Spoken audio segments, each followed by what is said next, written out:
So hey guys, welcome back to the channel again. So guys, आज का question हमारा LeetCode का question number 5 to 3 continuous subarray sum. तो इस question को हम करेंगे। क्वेश्चन को शुरू करने से पहले बताना चाहूंगा, अगर चैनल को सब्सक्राइब नहीं किया तो प्लीज कर लीजिए। और आपको सोल्यूशन अच्छा लगता है, कुछ समझ आता है, सीखने को मिलता है, तो आप कंसिडर कर सकते हैं लाइक का भी। तो पढ़ लेते हैं क्वेश्चन। क्वेश्चन कह रहा है, सो क्वेश्चन कह रहा है कि एक सेकंड में पेन ले आता हूँ अपना। Given an integer array nums and integer k, return true if nums has a contiguous sub array of size at least के। मतलब क्या कह रहा है कि आपको एक नम एरे दिया होगा नम्स नाम से, और एक इंटीजर के दिया होगा। आपको रिटर्न ट्रू करना है अगर नम्स के अंदर कोई सब एरे है ऑफ साइज एटलीस्ट के, मतलब दो साइज का, कोई कम से कम दो साइज का कोई ऐसा सब एरे है जिसके एलिमेंट का सम जो है मल्टीपल ऑफ के है। ठीक है ना? False otherwise. बहुत सिंपल है, मतलब integer k is multiple of k if there exist of integer n such that this मतलब सिंपल डेफिनेशन दे रखी है। मतलब जैसे कि यहाँ पर एक एग्जांपल देखो, ये एग्जांपल है एक। इसमें क्या है कि इन दोनों का सम क्या है, 6 है ना। और के की वैल्यू भी 6 है, इन दोनों का सम भी 6 है। तो 6 डिविजिबल बाय 6 हो गया। मतलब रिमाइंडर जो आया है इसका, इसका जो रिमाइंडर आया है वो 0 आया है। तो मतलब ये डिविजिबल बाय 6 है।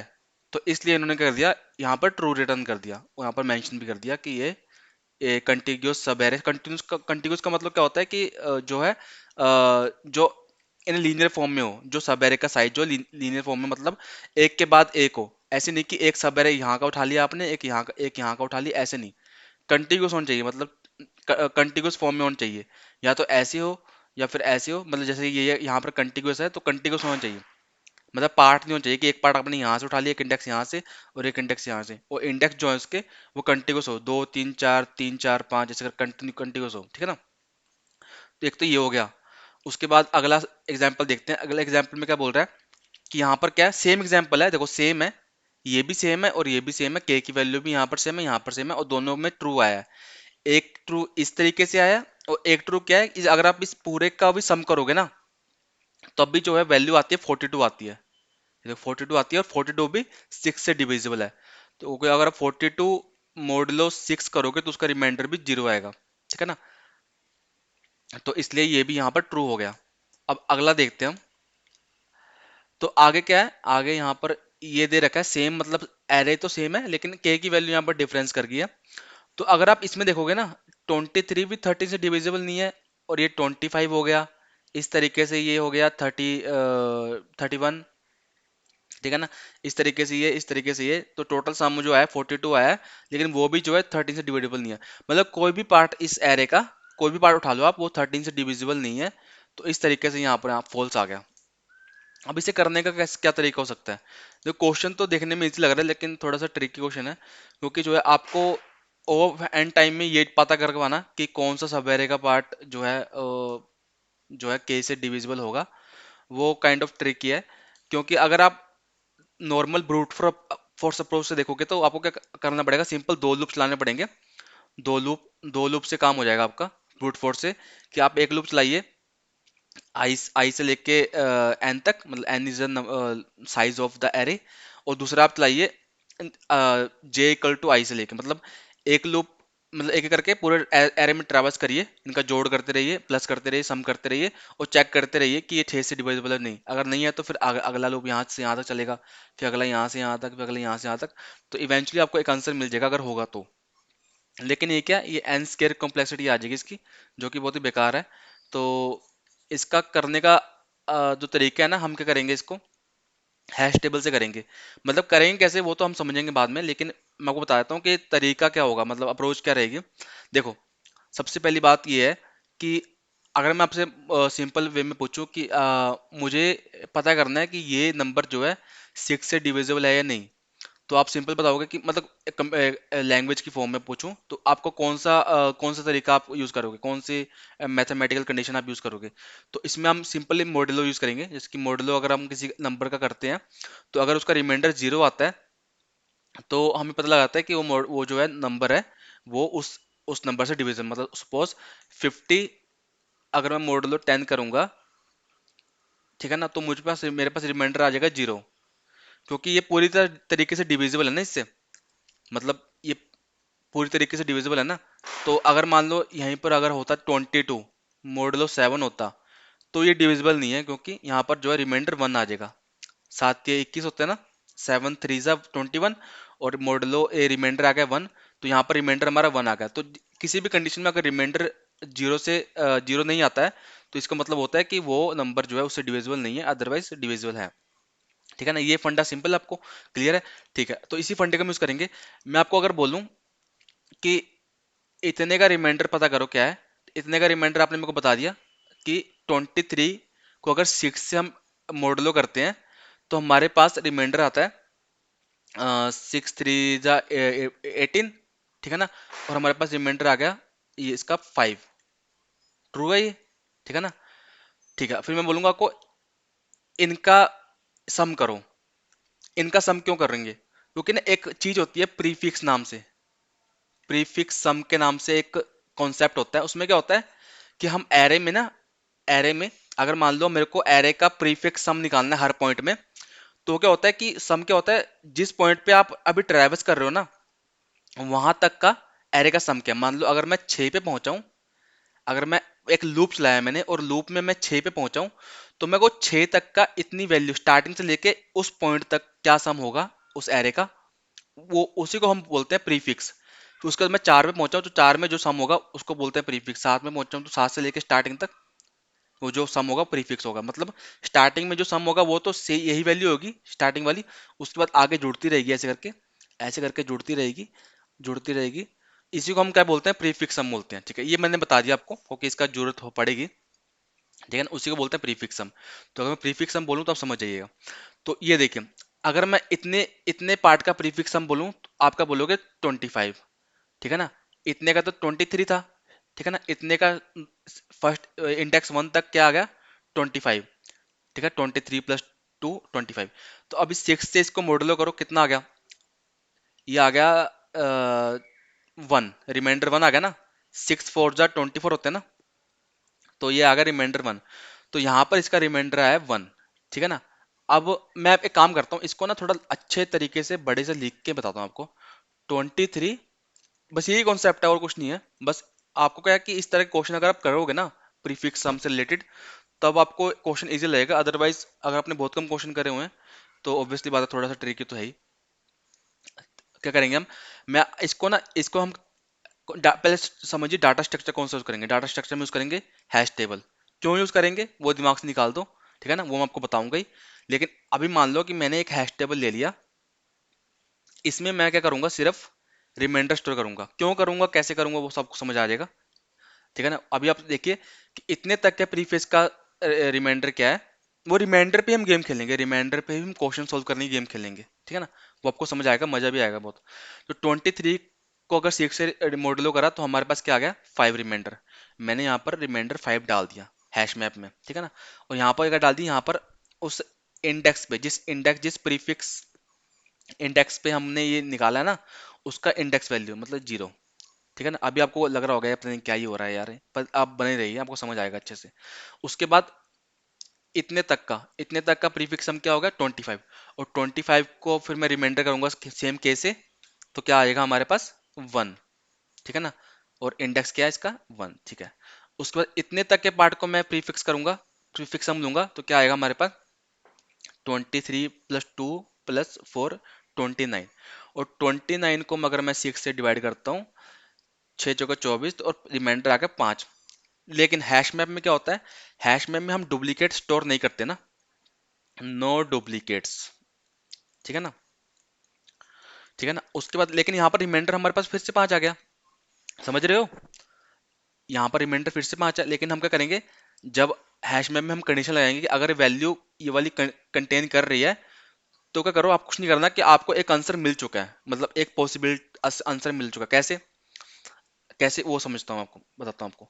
अगर मान लो इसका इतने पार्ट का जब मैंने प्रीफिक्स सम लिया, इतने पार्ट का जब मैंने प्रीफिक्स सम लिया, तो आया 25। 25 आया ना, और उसका रिमाइंडर अगर मैं रिमाइंडर निकालूं के से, तो क्या आएगा हमारे पास, 1 रिमाइंडर आएगा। सच है ना ये? उसके बाद मैंने इतने पार्ट का निकाला, इतने पार्ट का 3 पार्ट, इतने पार्ट का निकाला, तो 29 आया, और उसका इसका हमारे पास रिमाइंडर आया 5। देखो, इसको छोड़ दो अभी एक बारी। इसका रिमाइंडर में हमारे पास 5 आया था 23 का, और 29 का रिमाइंडर 5 आया था। इसका मतलब ये है कि अगर ये वैल्यू और ये वैल्यू को हम जोड़ेंगे ना, तो हमारे पास के का सम आ गया है। कैसे? एक मिनट रुको। अगर मैं इतने सम में से 29 में से अगर 23 को उड़ा दूं, अभी समझो बस, एक बार मैं इसको मिटा लेता हूँ। एक बार इसको मिटा लेता हूँ, मैं जो फालतू की चीज हमने लिख रखी है ना उसको मिटा लेते हैं। ठीक है, ताकि रूम हो थोड़ा लिखने के लिए। अगर मेरा यहाँ पर भी 5 आ रहा है रिमाइंडर, यहाँ पर ही 5 आ रहा है, तो इसका मतलब जो मेरे पास रिमाइंडर आया है 5, अगर पहले जो रिमाइंडर मेरे पास आया है 5, उसकी वैल्यू मैं अगर इसमें से उड़ा दूं ना, इस टोटल में से उसकी वैल्यू उड़ा दूं ना, तो मेरे पास जो सम बचेगा ना, वो डिविजिबल बाय के होगा परफेक्टली। कैसे? यही मतलब बेसिक मैथ है, बट यही ट्रिक था ये इसमें, कि रिमाइंडर से साथ ही गेम खेलनी थी। देखो, यहाँ पर हम मेरा रिमाइंडर आ गया 5, मतलब ये डिविजिबल नहीं है ना, टोटली डिविजिबल नहीं है ये 6 से, जो कि 6 की वैल्यू है, 6 से डिविजिबल नहीं है, क्योंकि यहाँ पर रिमाइंडर 5 आ रहा है। 6 या 18 होते हैं और यहाँ पर 23 है। ठीक है, समझ आ गई बात। फिर हम यहाँ पर गए, इतना सम निकाला, ये भी डिविजिबल नहीं था, यहाँ पर भी रिमाइंडर बना रहा था। लेकिन हमको रिमाइंडर तब तक ढूंढते रहना जब तक हमको रिमाइंडर डुप्लीकेट रिमाइंडर नहीं मिल जाता। मतलब क्या है कि कोई और हमको कोई ऐसा रिमाइंडर ना मिल जाए जो पहले से हमने स्टोर कर रखा हो हैश मैप के अंदर। क्यों? क्योंकि ये चाह रहा हूं कि इसका मतलब ये हो रहा है, अगर मेरा पहले से रिमाइंडर वहां पर स्टोर है हैश मैप में, इसका मतलब ये हो रहा है कि उस जो जिस इंडेक्स पे वो रिमाइंडर है, मतलब जिस इंडेक्स पे की वैल्यू पे मेरे को रिमाइंडर मिल रहा है, वो मेरे पास एक्स्ट्रा है। मतलब अगर मैं उस नंबर को उस टोटल में से माइनस कर दूं, तो मेरे पास एग्जैक्टली एक नंबर आएगा जो कि डिविजिबल बाय के होगा। देखो, समझने की कोशिश करो। रिमाइंडर का मतलब क्या होता है कि कुछ ऐसी वैल्यू जो कि आपकी डिविजिबल नहीं हो पाई। ये होगा ना रिमाइंडर। अगर मैं 5 डिविजिबल 2 करूंगा, तो मेरे पास रिमाइंडर आएगा 1। 1 का मतलब क्या है कि ये 2 दूनी 4 हो गया, लेकिन एक जो है एक रह गया। अगर एक ना होता तो ये डिविजिबल हो जाता। देखो, बहुत बहुत ही बेसिक लेम लैंग्वेज में समझा रहा हूँ आपको। अगर एक इसमें कम होता 5 में, तो 2 से डिविजिबल हो जाता। इसका मतलब यही हुआ ना रिमाइंडर का मतलब। वही हम यहाँ पर कर रहे हैं कि अगर जहां पर हमको रिमाइंडर 5 मिल रहा है, अगर वो पूरी की पूरी वैल्यू ना होती, ये पूरी की पूरी वैल्यू ना होती इस पूरे सम में, तो ये डिविजिबल हो जाता। कैसे? 23 + 2 25 और 4 29, 29। 29 पे हमको रिमाइंडर मिल रहा है 5, 5 मिल रहा है रिमाइंडर। और 23 पे भी हमको रिमाइंडर मिल रहा था 5। तो अगर मैं 23 को इस टोटल में से माइनस कर देता हूं, तो मेरे पास क्या वैल्यू आती है? 6। और 6 मेरा इससे डिविजिबल है। ठीक है ना? यही फंड है कि 6 डिविजिबल कैसे हुआ। अब आप 6 में कोई भी वैल्यू जोड़ दो। यहाँ पर 23 थी ना, अगर मान लो यहाँ पर कुछ ऐसा होता, अगर यहाँ पर मेरा कुछ कोई और संख्या होती, कोई मतलब कोई और आप लगा लो यहाँ पर कि 35 लगा लो यहाँ पर आप। अगर मान लो मैं इसको मिटा के, इसको नहीं मिटाता, नहीं, मैं ऐसे करता हूँ, ऊपर लिखता हूँ। अगर ये 23 2 4 है ना, अगर यहाँ पर 35 होता और यहाँ पर होता 2, और यहाँ पर होता आपका यहाँ पर 2 और 4 ही होता। ठीक है, लेकिन यहाँ पर 23 की जगह 23 की जगह 35 होता। अब देखो क्या आता है। यहाँ पर क्या आया? प्रीफिक्स सम। यहाँ पर रिमाइंडर क्या आया? 6 × 5 = 30। यहाँ पर भी 5 रिमाइंडर आया। यहाँ पर 37 का रिमाइंडर क्या आया? 2। ठीक है ना? 6 × 5 मतलब ये 1 आया, सॉरी। अगर 37, ये 37 हो गया ना, 37 मॉडुलो 6 करा तो यहाँ पर 1 रिमाइंडर आ गया। और इतने का प्रीफिक्स सम निकालो। 37, 35 + 2 37, 37 + 4 41।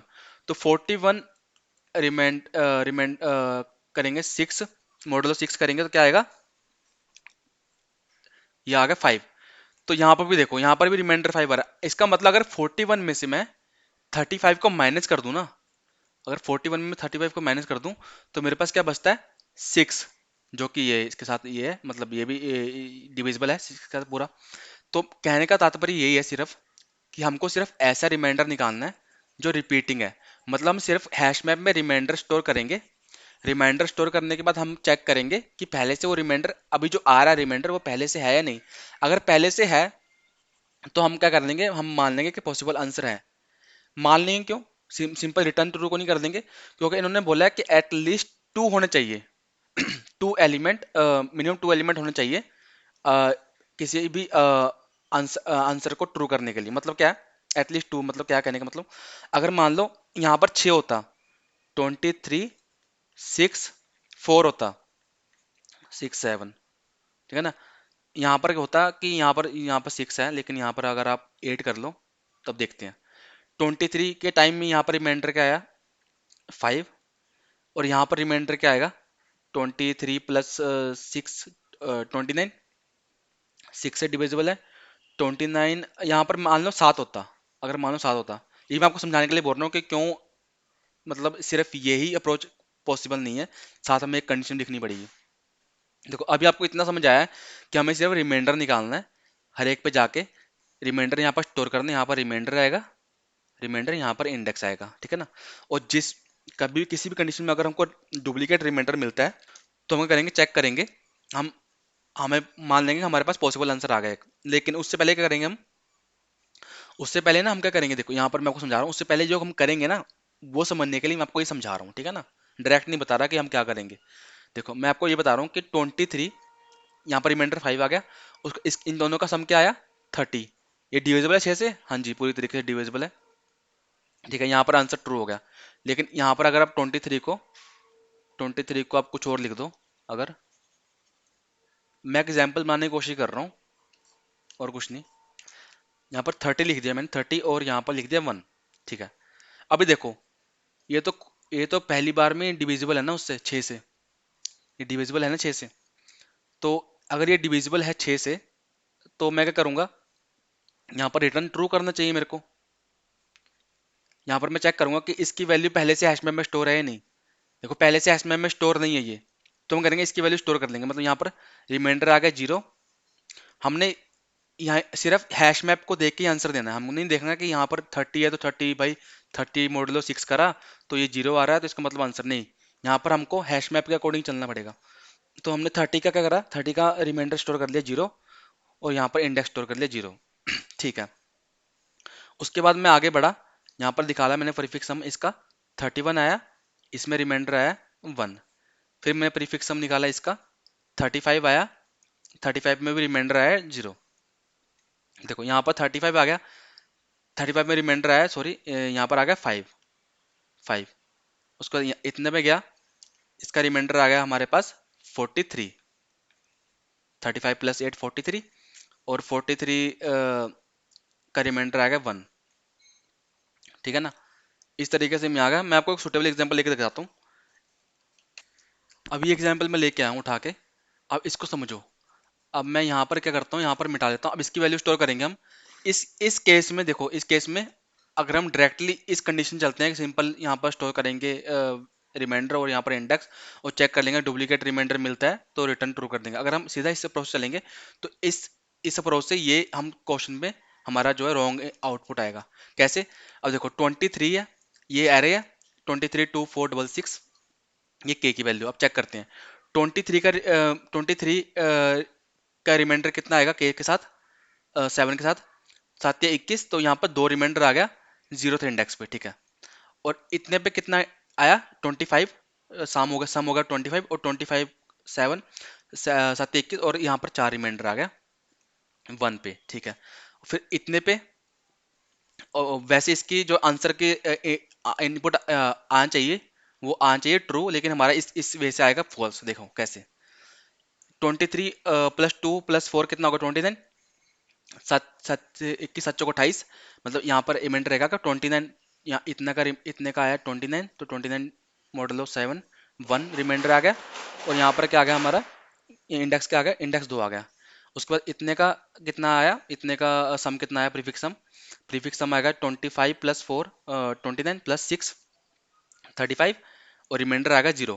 देखो 35 का रिमाइंडर 7 का कितना आएगा 0, ठीक है ना, 0, तो 0 आया तीसरे इंडेक्स पे, ठीक है। उसके बाद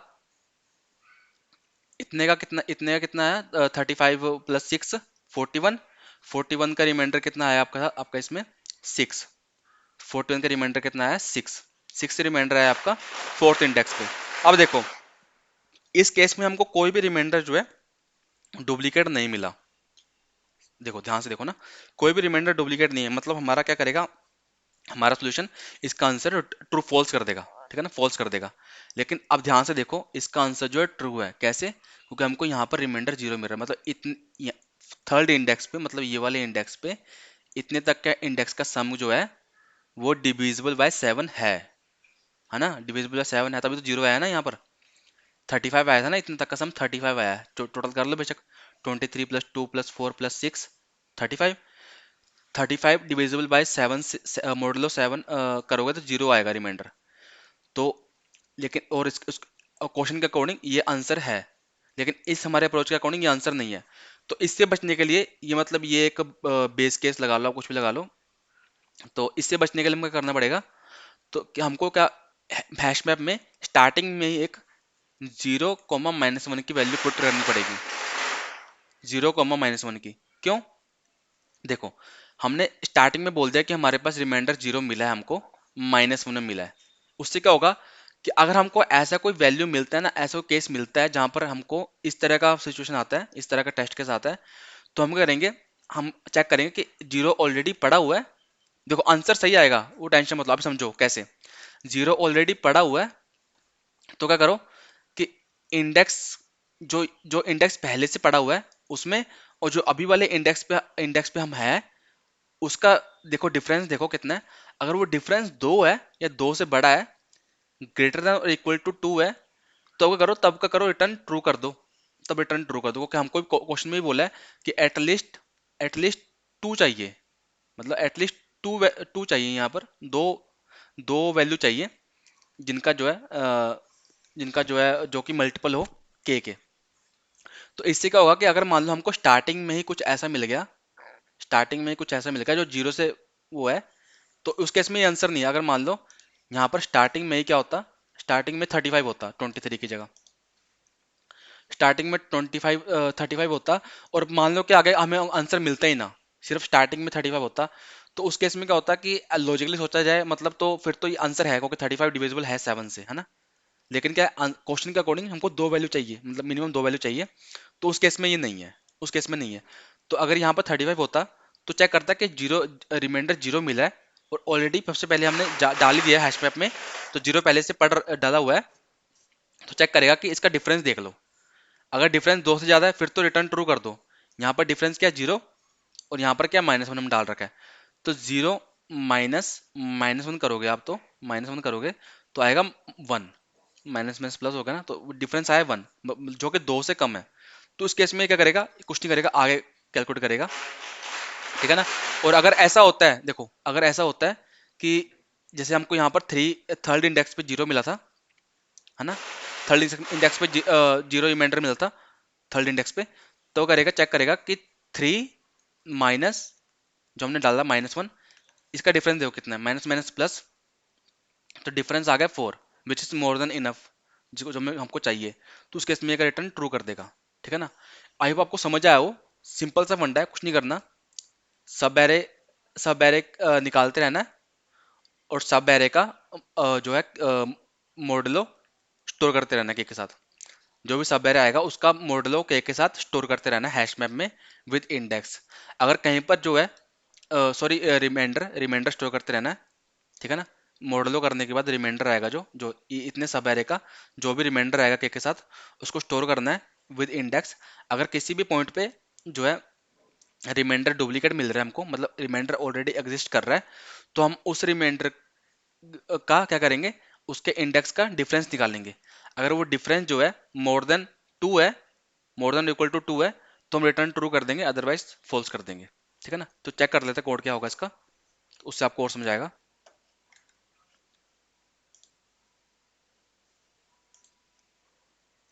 तो कोड बहुत सिंपल है, मैंने एग्जाम्पल लेने के लिए यहाँ पर ये वैल्यू हटा दी थी, इसको मैं वापस ले आता हूँ। देखो कुछ नहीं करा, ये भी नहीं करना हमको, ठीक है ना। हैश मैप लिया, हैश मैप में एक सिंपल है करा, मैं पेन ले आता हूँ। हैश मैप लिया, उसके बाद हैश मैप में, एक सेकेंड यार,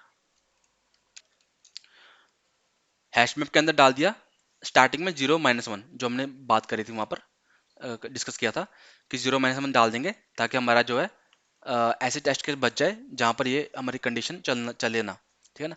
उसके बाद हमने क्या करा, एरे स्टोर कर, एरे बना लिया एक प्रीफिक्स सम के लिए। आप ये बनाना चाहे तो बना सकते हैं, बाकी बना लीजिए, कोई दिक्कत नहीं है। इसको ना बनाएंगे तब भी चल जाएगा, आप एक अगर वैल्यू में स्टोर कर लेंगे, एक वैल्यू में स्टोर कर लेंगे तब भी चल जाएगा, बट इजी अंडरस्टैंडिंग के लिए बना लिया। उससे इसमें क्या होगा, एक सेकंड को नीचे कर लूँ मैं, ठीक है। तो इसमें क्या है, अब हमने क्या करा, एक प्रीफिक्स सम के नाम से एक वेरिएबल ले लिया। इसमें हमने क्या करा, इसमें उसका हमने लूप चलाया ये पूरे नम एरे में। लूप चलाने के बाद हमने क्या करा, एरे ऑफ 5 में क्या स्टोर किया, एरे ऑफ 5 में प्रीफिक्स सम प्लस, मतलब अभी तक जो सम आ चुका था एरे में, मतलब जो इतना हमने सम कैलकुलेट कर लिया उतना सम, और अभी वाला सम, ठीक है ना, उतना सम। मतलब अगर ये एरे स्टार्टिंग में खाली होगा ना, तो अगर मान लो यहाँ पर, इसको मैं ले आता हूँ यहाँ पर 23 स्टार्टिंग में इस एरे में स्टोर होएगा 23। उसके बाद आगे बढ़ेगा जब ये, फिर 25, फिर आगे बढ़ेगा तो 29 ऐसे करके स्टोर होता रहेगा इस एरे में, इसमें इस वाले में एरे में ये ऐसे स्टोर होता रहेगा। तो स्टार्टिंग में क्या स्टोर हुआ, स्टार्टिंग में प्रीफिक्स हम 0 था और नम्स ऑफ 5 स्टोर हो गया, मतलब ये वाला नम्स ऑफ 5 स्टोर हो गया। उसके बाद आगे बढ़ेगा तो प्रीफिक्स हम मतलब 23 प्लस नम्स ऑफ 5, मतलब ये 25 हो जाएगा, ठीक है ना। उसको आगे बढ़ेगा, मतलब यहाँ पर हम ये भी कर रहे हैं, देखो prefix sum equal to array 5, मतलब जो यहाँ पर स्टोर हो चुका है अभी तक उसको इसमें डाल दो वापस, ताकि आगे कैलकुलेट करने में आसानी रहे। अब आपको इतना बेसिक पता हो, उसको आगे बढ़ेगा तो उसका सेम प्रीफिक्स सम, जो भी वैल्यू होगी प्रीफिक्स सम के अंदर, ठीक है ना, मतलब 25 थी इस समय, और ये अभी क्या है यहाँ पर 4, 25 प्लस 4 29, ऐसे करते करते आगे बढ़ता रहेगा। और उसके बाद चेक करेंगे हम, जैसे जैसे हम वैल्यू डाल रहे हैं वैसे वैसे चेक कर रहे हैं, इफ मैप डॉट कंटेंस, इस मैप के अंदर एरे ऑफ आई, जो भी प्रीफिक्स सम हो रखा है अभी, जो भी अब हमने कैलकुलेट किया है, उसको उसका मॉडलो के है या नहीं, जो भी उसका रिमाइंडर आएगा उसका रिमाइंडर पड़ा है नहीं। रिमाइंडर कैसे निकलता है, मॉडलो करके, ये मॉडलो ऑपरेटर से रिमाइंडर निकलता है। तो हमने रिमाइंडर कर लिया, रिमाइंडर के है या नहीं, अगर है तो इस लूप के अंदर आ जाएगा, नहीं है सिंपल करेगा, सिंपल डाल देगा, simple array of I modulo के जो भी आएगा, जो भी रिमाइंडर आएगा वो डाल देगा, साथ में इंडेक्स डाल देगा, इंडेक्स आई, ठीक है ना, इंडेक्स आई डाल देगा। देखो अगर है तो क्या क्या चेक करना है, तो चेक करना है कि जो पड़ा है पहले से उसमें वैल्यू क्या है, मतलब उसका उसका इंडेक्स क्या है, उसका इंडेक्स क्या है। तो उसका इंडेक्स यहाँ से निकल जाएगा, हमको मैप डॉट कैट करके इंडेक्स निकल जाएगा, मतलब जो वैल्यू हमारे पास जो रिमाइंडर है अगर हमारे पास पहले से पड़ा है उसमें उसमें इंडेक्स कौन सा स्टोर है, ताकि हम उसका डिफरेंस कैलकुलेट कर पाए कि डिफरेंस 2 है या नहीं। वो हमने यहाँ पर निकाल लिया की वैल्यू, यहाँ से उसके बाद हमने डिफरेंस निकाल लिया। डिफरेंस क्या आएगा, करंट इंडेक्स जिस इंडेक्स पे हम अभी है, क्योंकि यहाँ पर भी तो हमको रिमाइंडर वो सेम रिमाइंडर मिला ना जो पहले से स्टोर है, मतलब यहाँ पर भी हमको सेम रिमाइंडर मिला है। तो हम अभी वाले जो जहाँ से मिला है और जो पहले से स्टोर है, इन दोनों का इंडेक्स का डिफरेंस कितना है। अगर वो डिफरेंस 2 से बड़ा है तो रिटर्न ट्रू कर देंगे, अदरवाइज हम क्या करेंगे, रिटर्न बाहर आके, अगर पूरा ट्रैवल्स हो गया लेकिन कुछ मिला नहीं ऐसा तो फॉल्स कर देंगे, ठीक है ना। बहुत सिंपल है, मैप बनाया, स्टार्टिंग में ये डाल दिया ताकि हमारा जो हमने लूप लूप होल जो था हमारा वो ना ट्रिगर हो। उसके बाद प्रीफिक्स सम लेते रहे और उसका रिमाइंडर स्टोर करते गए। किसी कंडीशन में हमको सेम रिमाइंडर मिल रहा है तो डिफरेंस देख लिया, डिफरेंस अगर 2 से ज़्यादा है तो हमने ट्रू रिटर्न कर दिया। अब इसको सबमिट करके देख लेते हैं।